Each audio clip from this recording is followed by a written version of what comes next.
Hi guys, welcome back for another episode of Kapow. I'm Al. And I'm Sonia. We usually do that the other way around, That was don't we? weird. I don't like do-over. Yeah. Yeah, okay. Hey guys, and welcome back to Kings Comics for another big episode of Kapow. I'm Sonia. And I'm Al. Yeah, that was much better. Let's always feel much better always about do it that that one. way. Yeah. Now we have a big episode for you today, so make sure you strap yourself into your chair, otherwise the combined awesomeness could actually punch you through a wall. I think you might be overselling it I'm a not little. at all. Okay. Nevertheless, we have reviews of Batman Death by Design and Scott Snyder's new series, The Wake. We've also got Ray looking at some collectibles from Adventure Time and the regular show, and we're previewing a new Humanoids title, Clockwerx. So yeah, pretty exciting stuff. Hey, what if they're in a computer chair? What? Well, you know, because computer chairs, they've got wheels on the bottom and you strap yourself in. I mean, you get hit by that would be more dangerous. Why must you constantly poop on my party? Because it makes you say the word poop. We're grown-ups here. Scott Snyder's new miniseries, The Wake, is a title that I have been eagerly awaiting since it was first announced. I mean, come on, Scott Snyder's storytelling ability and the context of one of those claustrophobic underwater sci-fi creature features that were so popular in the mid-80s. I mean, how could I not be prickling with anticipation? But of course, that kind of anticipation can backfire on you, although I was guilty of it myself, especially when I found out Snyder was once again teaming up with artist Sean Murphy. I loved their work together in the arc in American Vampire. But enough of expectation. What did we actually think?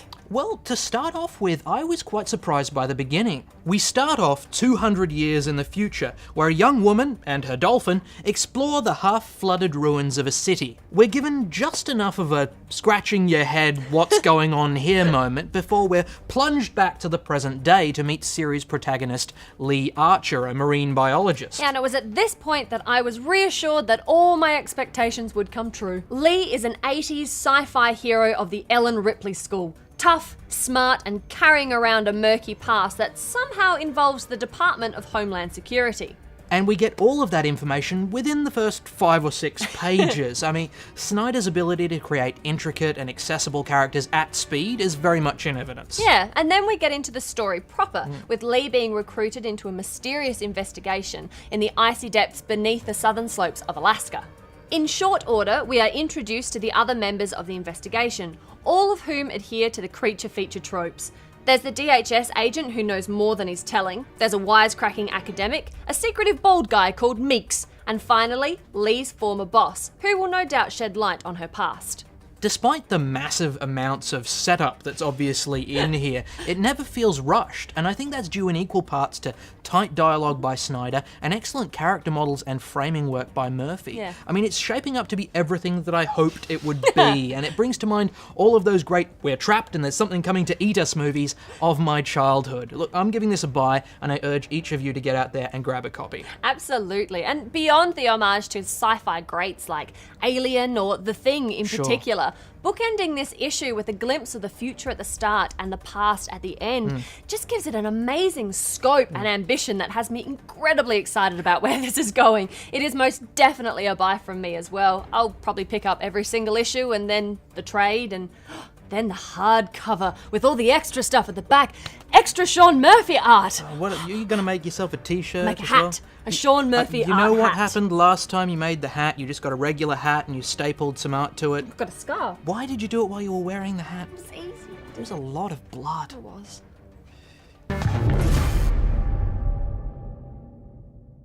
You know, I was thinking the other day, it has been a long time since we've reviewed a Batman title. I think you're right. The last one probably would have been the Death of the Family arc. And although I am really digging where the new 52 Batman is going, I do kind of sometimes miss the old school Batman stories. You know, back when the villains used to, I don't know, strap him to a giant typewriter or trap him inside a massive hourglass rather than burying him alive or threatening to cut his face off. Well, luckily, Batman Death by Design, written by Chip Kidd, fits much more into that old school feel, right down to the 1930s look that we remember from the animated series.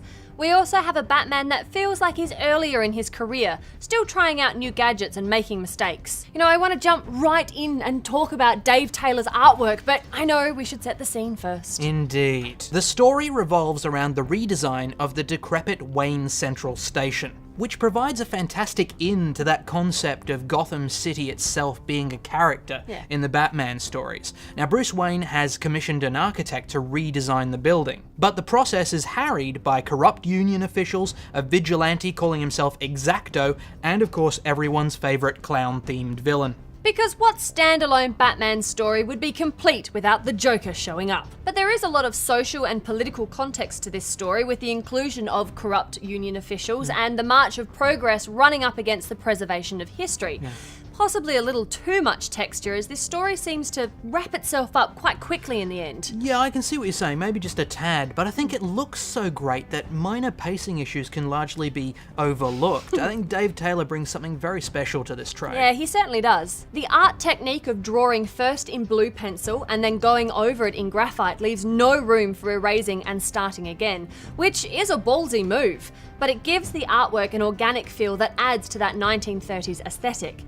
I loved the touches of colour as well. All the more effective because it's used so sparingly. Yeah, look, I think this is a book that I could read over and over and keep getting something new out of, because there's just so much in there. Yeah. It's a great read, there's some fantastic artwork. This is obviously a buy from me. Absolutely. It's a buy from me as well, on the strength of the art alone, really. But there is a fantastic story and beautiful character development as well. If you're a Bat fan, then this should be on your shelf.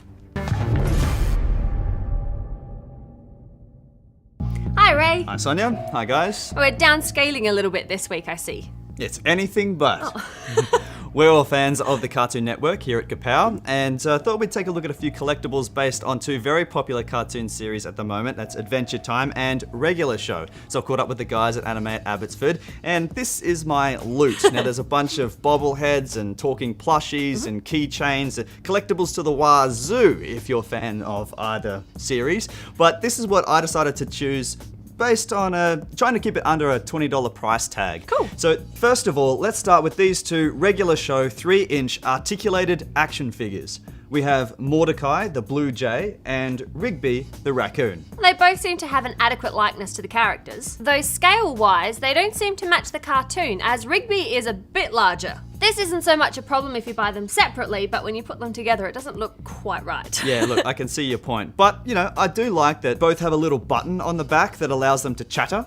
Now, it's a fun novelty, but it loses its appeal after a short time. Look, ultimately, with this size figure, I'm really only looking for two things. One, that it stands upright, unsupported, and two, as you said, that, you know, they look the part. And that's about it. I'm not really looking for a whole lot of functionality.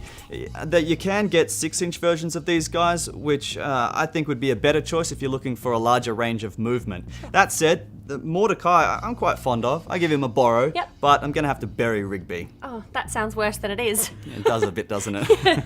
Look, I don't mind either figure. I did have a little bit of trouble standing them up because they've got such tiny, tiny limbs. They do. But I'm going to give them both a borrow. All right, fair enough. So let's move on to these guys. Yeah, they're the 5-inch stretchy collectible figures of Finn and Jake from Adventure Time. Finn comes complete with his sword to help slay evil, while Jake comes with an extra fist accessory and BMO. Sword in hand, Finn looks ready to take on any adventure, which I think is really cool. Yeah, it looks great. They both look really good, and they're a really good size either for your desk at work or on your bookshelf at home. Yeah. I would have preferred Jake a little bit smaller, but he can change his size and his dimensions, so it is justifiable. That's right, yeah. Look, they both have a great likeness to the cartoon characters. Finn a little bit more so. I'm not too fussed about Jake's outturned eye. It kind of reminds me of the Donatello from the classic TMNT figures we reviewed last year. But before buying, I simply suggest taking a little time to compare your choice with others on the shelf. Cool. Both the figures have a similar horizontal movement, which is nice and easy to maneuver. My problem is with the legs. Look, I know they're trying to keep them true to scale, but they can be a little difficult to stand upright. You know, it requires a fair bit of patience and mucking around with them, especially with Jake. Finn not so much, because he has more movable joints and it makes it a little easier. Yeah, so you can't really display them in a variety of poses. No. It is cool that Jake comes with his giant fist though. Yeah. You can use it to help him keep his balance. And I love BMO, great details. But he can't stand up at all, No. which is a bit of a shame. It is. Ultimately, I give Finn a buy, but Jake just a borrow. All right, well, the packet said stretchy. G. So, I was expecting some kind of cool elongated arm movement, to mimic that of the cartoons. But instead, they're rather fixed. Admittedly, though, you can temporarily bend the arms in a variety of positions, but it's not as advertised. So it's a borrow for Finn and a berry for Aww. Jake. Sorry, BMO. Poor BMO. But if you guys did get your hands on these collectibles or some others that you had, trouble standing up, I do have a bit of a tip for you. If you're under 13, then you might want to ask your parents first. But otherwise, simply boil the kettle, fill a cup full of water, place your figure inside of it, then take him out, and the legs should be a lot easier to move around. They should at least be a little bit more malleable anyway. That's a really good tip. Yeah, well, I'm wearing transparent spiderweb pants made of pixies. Just raising the bar, really, aren't you, Ray? It's from Adventure Time. How is that weird? Because you're actually wearing a pair? Am I?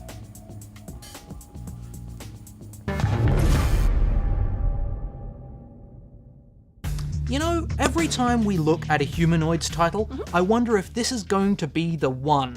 The one that we don't like. Is the story not going to be up to scratch? Is the artwork not going to thrill us? It's like waiting for the other shoe to drop. And now we're previewing a new title from Humanoids called Clockwerx. Yeah, and what do you reckon, Al? Is this steampunk adventure the story that's going to break the mold? It is not. No, it's really not. It's pretty much another home run for Humanoids here.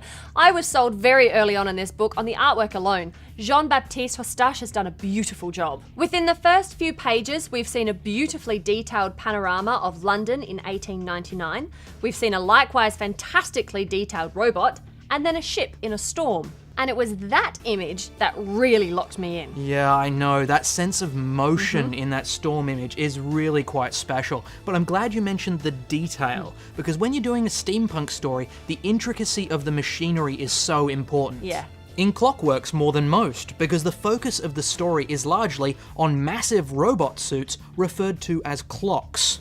The clocks were developed by a shadowy organisation that call themselves the Golden Shell, who are seeking an element called lucifernium, which powers the suits and is also the greatest source of energy on the planet. But what would an evil organisation bent on world domination be without a plucky group of adventurers out to stop them? Apart from successful, obviously. Yeah. In this case, the good guys are led by Molly Vane, a former employee of the Golden Shell. She's stolen a number of their robot suits and plans to use them to foil their plans. She leads a team of robot pilots against them, including a disgraced ex-policeman called Matt Thoreau, who has his own very personal reasons to hate the bad guys. Yeah, so obviously there's an extensive cast of characters here, both in Molly's crew and in the Golden Shell, and that can be a slight problem in that the supporting characters, some of their personalities and motivations weren't quite as fleshed out as I wanted them to be. Okay. That said, the leads are fully realised characters that you feel instinctively drawn to. I think the writers, Jason Henderson, Tony Salvaggio and Izu, have created a really fantastic adventure story that you can either fire straight through on the action or spend hours on just drinking in the artwork. This is obviously a buy from me. Now, I didn't have the problem with the personalities. I think everybody was fleshed out enough without anything becoming over-laboured. If there's any criticism, I would have just liked some more robot fighting. But as this is volume 1 and there is a volume 2, I can only presume that there's going to be a little bit more in that volume, which happens in China, which is kind of cool. Yeah, that looks cool. This is definitely a buy from me as well. I just enjoyed this so much, and it is a welcome addition to my Humanoids titles.